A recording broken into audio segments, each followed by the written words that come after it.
शहबाज शरीफ सिर्फ और सिर्फ जनरल आसम मुनीर की एक कठपुतली और दहली है। इससे ज्यादा ताकतवर वजीर आजम तो मुशर्रफ दौर में शौकत अजीज था। मैंने अपनी जिंदगी में पाकिस्तान में नाफिज किए गए तमाम मार्शल लॉ यानी अयूब खान, यहिया खान, ज़िया उल हक और मुशर्रफ का मार्शल लॉ देखे हैं। यहिया खान और ज़िया उल हक का मार्शल लॉ पाकिस्तान की तारीख का बदतरीन मार्शल लॉ था, जिसमें जमहूरियत को बिल्कुल रौंद दिया गया था। मुशर्रफ इस हवाले से कदरे लिबरल था। जो कुछ आज मुल्क में जमहूरियत के नाम पर हो रहा है, इसका मुआवजा सिर्फ और सिर्फ यहिया खान के दौर से किया जा सकता है। मार्शल लॉ में सबसे पहले जमहूरियत, आज़ाद अदलिया और आज़ाद मीडिया का गला घूंटा जाता है ताकि आमर की गलत कारियों पर कोई भी आवाज़ बुलंद करने वाला ना हो। आज़ाद मीडिया चूँकि तनकीद करता है, इसलिए इसकी आवाज़ बंद की जाती है। अदलिया क्योंकि गलत फैसलों पर एक्शन लेने का हक रखती है, इसलिए इसके इख्तियारात भी सल्ब कर लिए जाते हैं। आज इस जमहूरियत की आड़ में नाफिज इस मार्शल लॉ में ये तमाम फस्ताई हरबे बदरजा तब मौजूद हैं। ये कैसी जमहूरियत है जिसमें पाकिस्तान के सबसे मकबूल और बड़ी पार्टी के चेयरमैन का नाम तक मीडिया पर लेने पर पाबंदी है। जैसे हमीदुर रहमान कमीशन की रिपोर्ट के जरिए वाज़े हुआ था कि यहिया खान ने अपनी ताकत और इक़्तिदार की खातिर मुल्क के निज़ाम को तहस नहस किया, वही काम आज भी किया जा रहा है।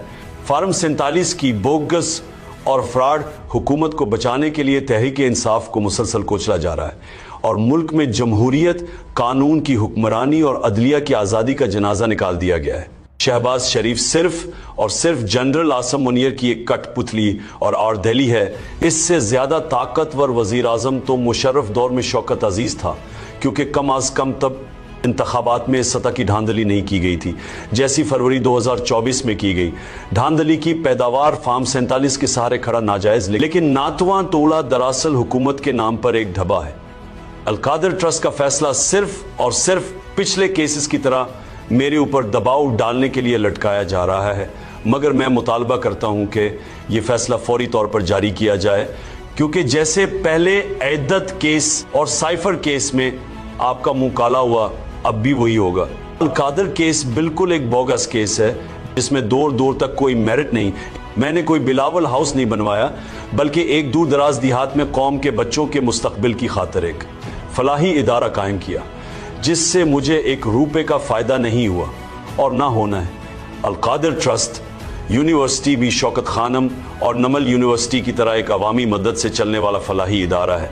हमें वाज़े तौर पे कहना चाहता हूँ कि मैं नवाज शरीफ और जरदारी की तरह NRO नहीं लूँगा और अदालतों से अपने केसेस ख़त्म करवाएंगे। बुशरा बीबी का किसी से कोई राब्ता नहीं है, ये महज प्रोपेगेंडा है। हमारी मुज़ाकराती कमेटी ही इन मामलात को देख रही है। इस्लामाबाद कत्लेआम को 6 हफ्ते हो चुके हैं। हमारे गुमशुदा अफराद को लेकर हुकूमत की तरफ से कोई पेशरफ्त नहीं की गई। ये मुज़ाकरात की कामयाबी में हुकूमत की गैर संजीदगी का मुंह बोलता सबूत है। पाकिस्तान में माइशत का हाल बदतरीन है, ग्रोथ रेट सैफर है। मसनूई तरीके से डॉलर को काबू में रखना कोई मुआशी कामयाबी नहीं होती। मुल्क में तरक्की सिर्फ सरमायाकारी से आती है और सरमायाकारी कभी ऐसे मुल्क में नहीं आती जहां कानून का वजूद ही फौत हो चुका हो, अदालतें आज़ाद ना हो, दहशतगर्दी हो और जहां असल अवामी नुमाइंदगान हुकूमत की बजाय जेलों में हो। ऐसा मुल्क कभी तरक्की कर ही नहीं पाया।